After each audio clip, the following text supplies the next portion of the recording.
भारत के उस वक्त के लीडर ने जिन्हें महात्मा गांधी जवाहरलाल नेहरू वर्गिया ने सिखा को यकीन दिवाया कि जो हिंदुस्तान आजाद होया तो सारे हक हकूक जो है वो कायम रखे जाएंगे।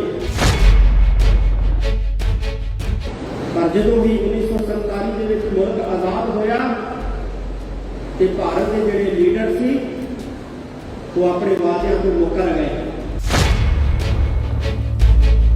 कि पाकिस्तान तो जिन्ने सिख साडे उजड़ के आए सी पर एक नीति के तहत पूरे भारत के सिखा को खिलारिया गया।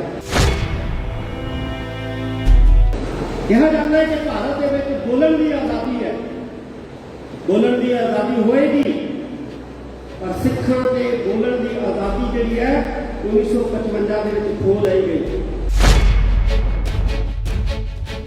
4 जुलाई 1955 पहली वेर नेहरू सरकार जी उस वेले की सरकार थी ਉਹਦੇ हुक्म के उत्ते उस वेले के साझे पंजाब के मुख्यमंत्री के आदेशों के उत्ते इत्थे पुलिस फोर्सां जिहड़ियां है वो भेजिया गईयां जिन्होंने श्री अकाल तख्त साहब श्री दरबार साहब के उत्ते जिहड़ा सी वो हमला किया। 47 ਦੇ ਵਿੱਚ ਭਾਰਤ ਆਜ਼ਾਦ ਹੋਇਆ ਤੇ 1955 ਦੇ ਵਿੱਚ ਪਹਿਲਾ ਹਮਲਾ ਜਿਹੜਾ ਸੱਚਖੰਡ ਸ੍ਰੀ ਹਰਿਮੰਦਰ ਸਾਹਿਬ ਤੇ ਸ੍ਰੀ ਅਕਾਲ ਤਖਤ ਸਾਹਿਬ ਦੇ ਉੱਤੇ ਉਸ ਵਕਤ ਦੀ ਹਕੂਮਤ ਨੇ ਕਰ ਦਿੱਤਾ ਹੈ 8 ਸਾਲਾਂ ਬਾਅਦ। इस करके साथ संगत जी कुछ सोचिए किन्ने को हमले ਜਿਹੜੇ ਹੈ ਅਸੀਂ ਸਹਾਂਗੇ। ਅਸੀਂ ਮੁਗਲਾਂ ਵੇਲੇ ਹਮਲੇ ਸਹੇ, ਅਸੀਂ ਅੰਗਰੇਜ਼ਾਂ ਵੇਲੇ ਸਹੇ, ਅਸੀਂ ਹੁਣ ਵੀ ਸਹਿ ਰਹੇ ਹਾਂ।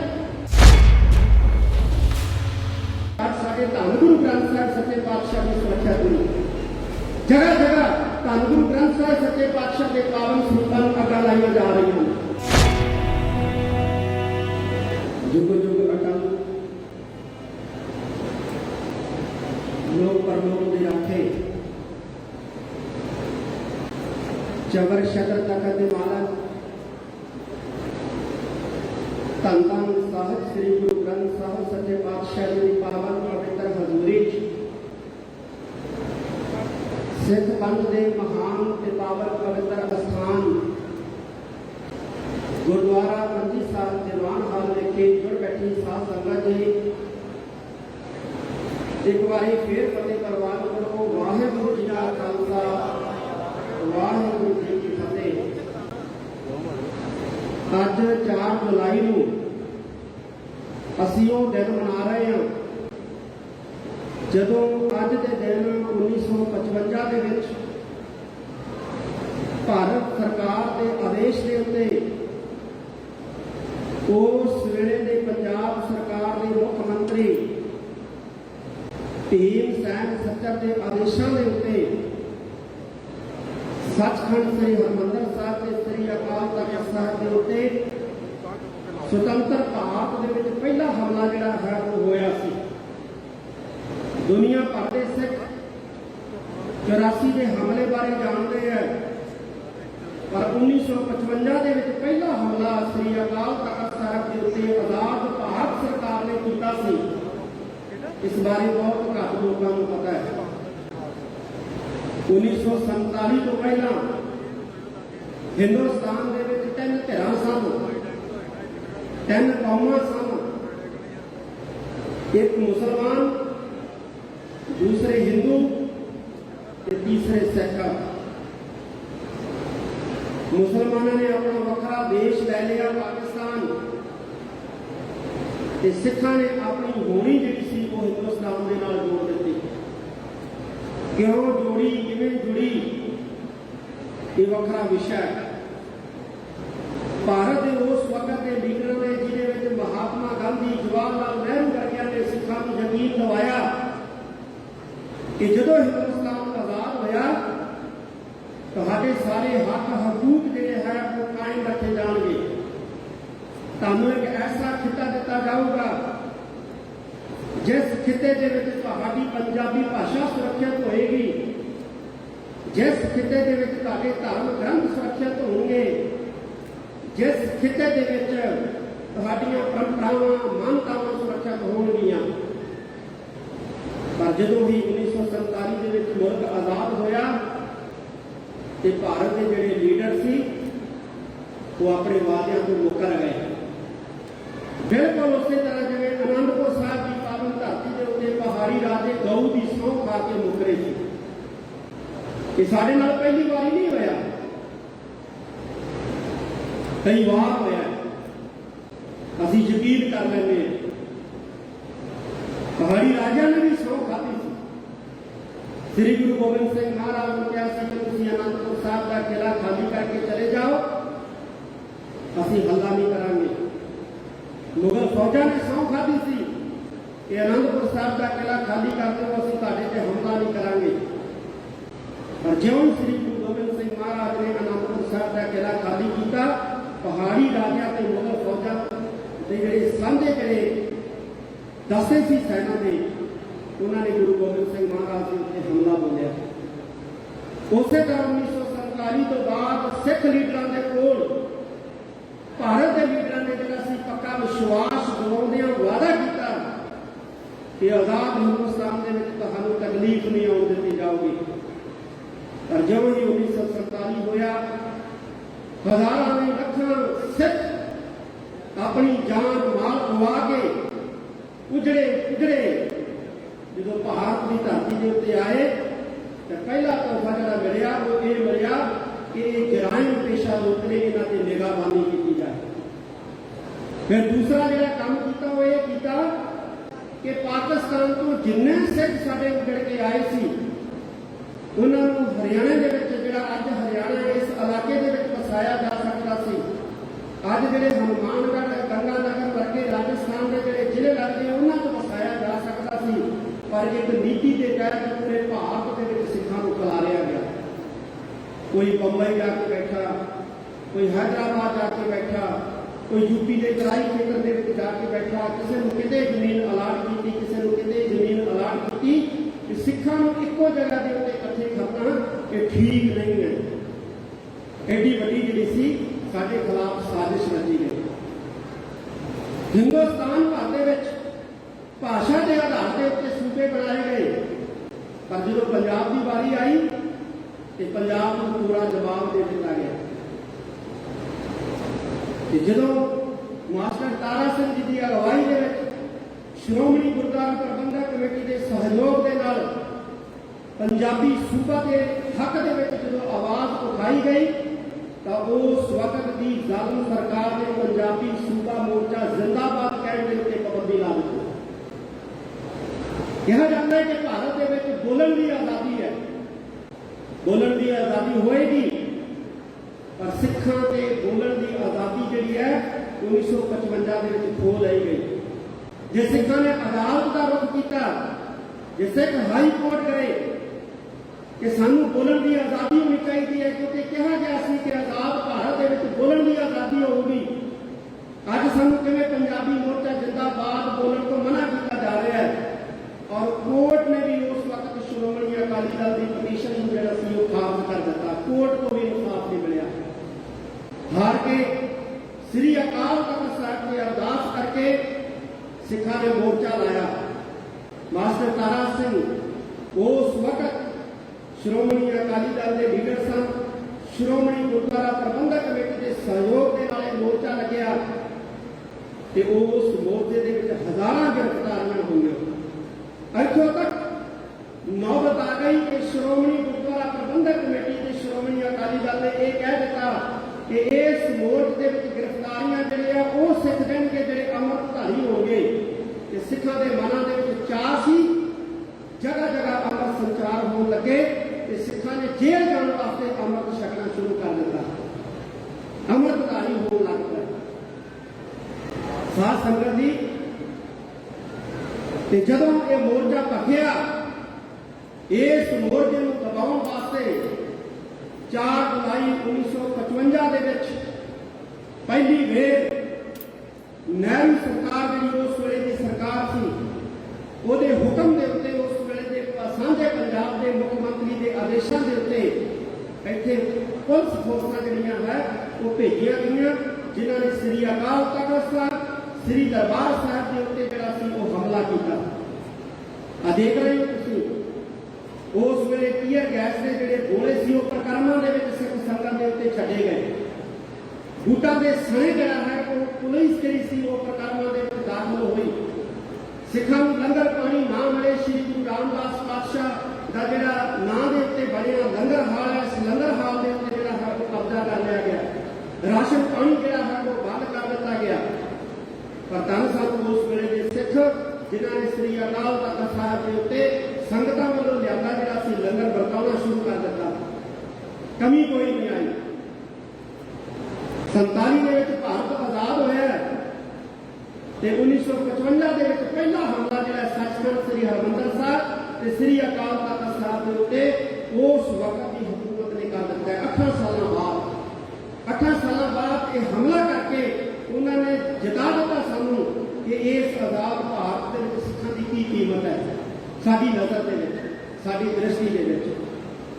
ਸਾਧ ਸੰਗਤ ਜੀ, ਅੱਜ ਸਾਨੂੰ ਸੋਚਣ ਤੇ ਸਮਝਣ ਦੀ ਜ਼ਰੂਰਤ ਹੈ। ਵਕਤ ਦੀ ਹਕੂਮਤ ਜਿਹੜੀ ਆ ਉਹ ਨਹੀਂ ਚਾਹੁੰਦੀ ਕਿ ਸ੍ਰੀ ਅਕਾਲ ਤਖਤ ਸਾਹਿਬ ਤੋਂ ਸਿੱਖਾਂ ਦੀ ਜਿਹੜੀ ਹੈ ਕਿਸੇ ਰਾਜਨੀਤਿਕ ਏਜੰਡੇ ਦੀ ਗੱਲ ਹੋਵੇ। ਜੇ ਅਸੀਂ ਕਿਸੇ ਰਾਜਨੀਤਿਕ ਏਜੰਡੇ ਦੀ ਗੱਲ ਕਰੀਏ ਨਾ, ਗੈਰ ਸਿੱਖਾਂ ਦਾ ਛੱਡੋ, ਉਹਨਾਂ ਨੇ ਤਾਂ ਇਹ ਕਹਿਣਾ ਹੀ ਕਹਿਣਾ ਕਿ ਸ੍ਰੀ ਅਕਾਲ ਤਖਤ ਸਾਹਿਬ ਤੋਂ ਜਥੇਦਾਰ ਜਿਹੜਾ ਰਾਜਨੀਤਿਕ ਗੱਲਾਂ ਕਰਦਾ ਹੈ।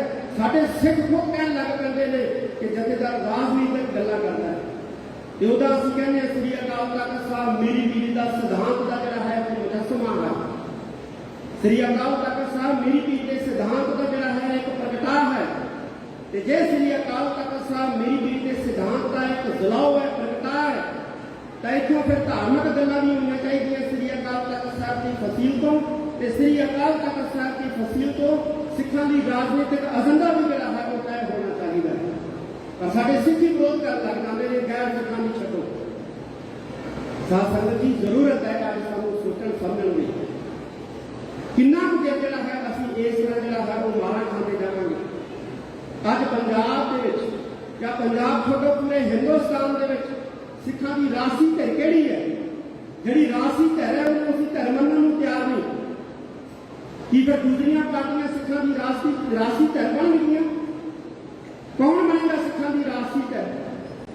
ਸਿੱਖਾਂ ਦੀ ਰਾਜਸੀ ਧਿਰ ਦਾ ਮਜ਼ਬੂਤ ਹੋਣਾ ਇਸ ਪੰਜਾਬ ਦੀ ਧਰਤੀ ਦੇ ਉੱਤੇ ਬਹੁਤ ਜ਼ਰੂਰੀ ਹੈ, ਚਾਹੇ ਉਹ ਕੋਈ ਵੀ ਹੋਵੇ।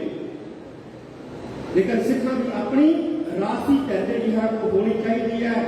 ਬਾਕੀ ਪਾਰਟੀਆਂ ਜਿਹੜੀਆਂ ਸਿੱਖਾਂ ਦੀ ਧਿਰ ਨਹੀਂ ਬਣ ਸਕਦੀਆਂ, ਸਿੱਖਾਂ ਦੀ ਰਾਜਸੀ ਧਿਰ ਨਹੀਂ ਬਣ ਸਕਦੀਆਂ। ਇਸ ਕਰਕੇ ਸਾਧ ਸੰਗਤ ਜੀ ਕੁਝ ਸੋਚੀਏ, ਕਿੰਨੇ ਕੁ ਹਮਲੇ ਜਿਹੜੇ ਹੈ ਅਸੀਂ ਸਹਾਂਗੇ।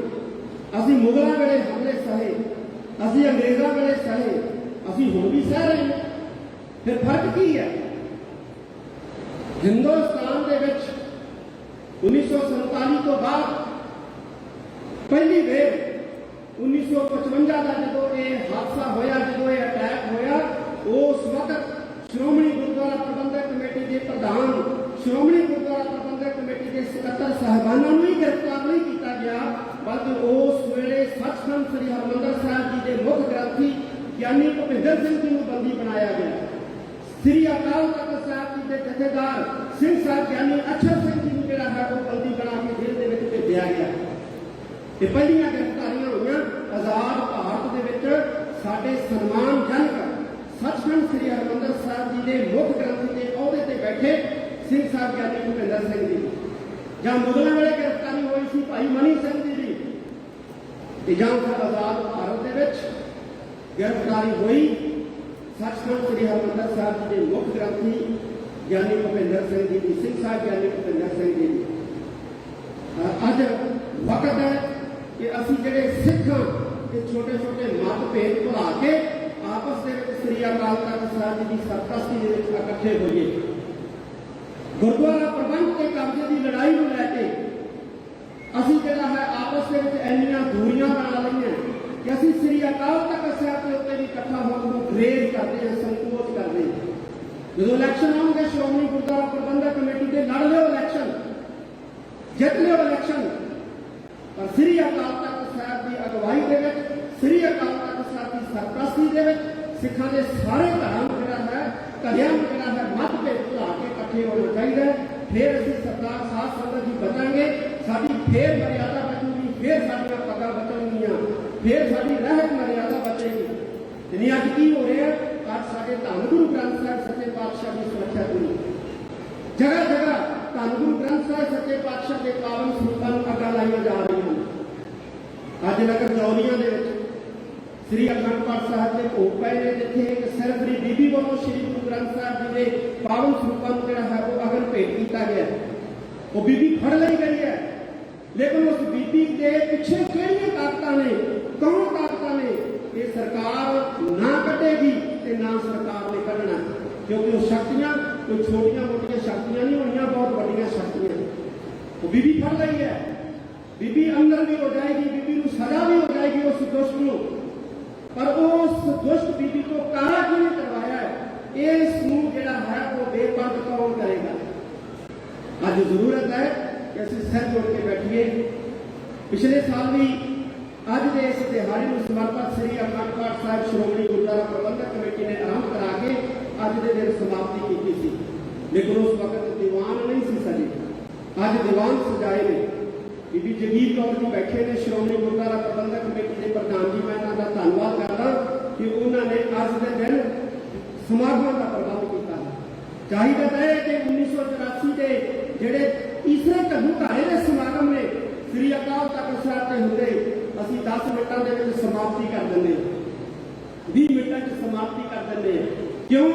क्योंकि कई साडे सिख ही जिहड़ा है वो आके उत्थे इन्ना खलबली मचा दिंदे है कि समागम जिहड़ा है वो जल्दी समाप्त करना पैंदा है। जे असीं सारे सिख इकट्ठे होकर जुड़ बैठ के फैसला कर लईए कि 84 के घल्लूघारे का समागम भी असीं शानो शौकत नाल वड्डे इकट्ठां दे विच जिहड़ा बनाउणा है कि असीं मना सकते हैं साध संगत जी।